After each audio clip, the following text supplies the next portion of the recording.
In China, there is a very popular saying about doing business in India. If you make money in India, spend it in India. It means don't even think about taking that money home because the system will always find a way to keep it. For a long time, I thought this was just a warning for big corporations. But recently, after a strange encounter with an Indian business partner and seeing what's happening with global giants like Apple, I realized this isn't just a business problem, it's a systemic one. Hi, I'm Eva. I'm a business owner in China. And today I want to share my personal experience with the India business environment and why it scares me a little. India has always puzzled me. About a year ago, I was approached by several Indian companies. The people were all smart, articulate, and internationally minded.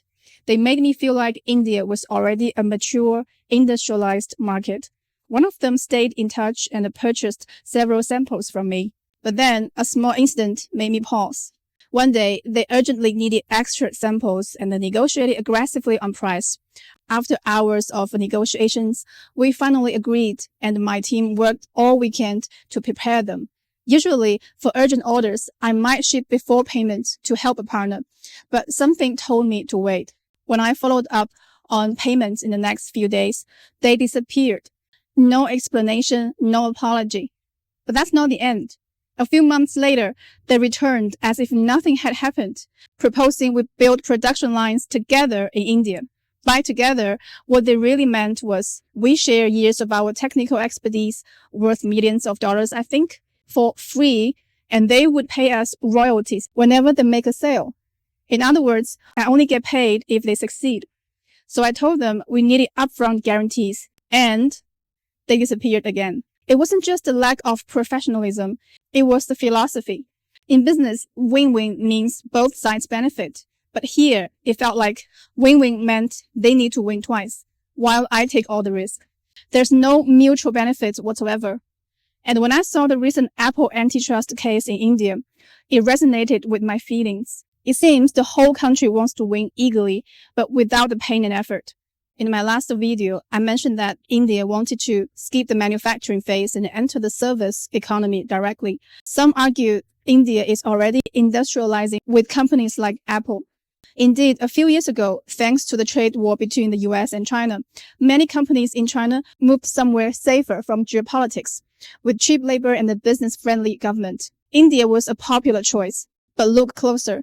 India recently revised its antitrust laws, and many suspect it was done specifically to target Apple. The potential penalties are enormous, possibly close to Apple's global net profit, not just profits earned in India. Apple is absolutely not alone.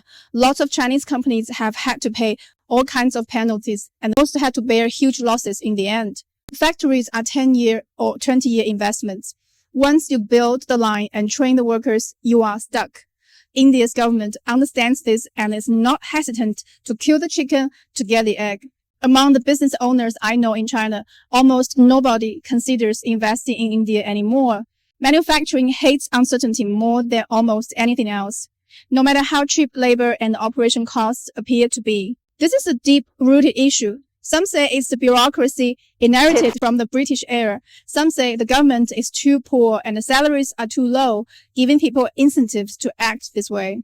China used to have the same problems. It's like a tumor that doesn't kill you immediately, but drags the whole body down. And China made the painful decision to remove much of that tumor to allow healthier growth, while India seems to be embracing it.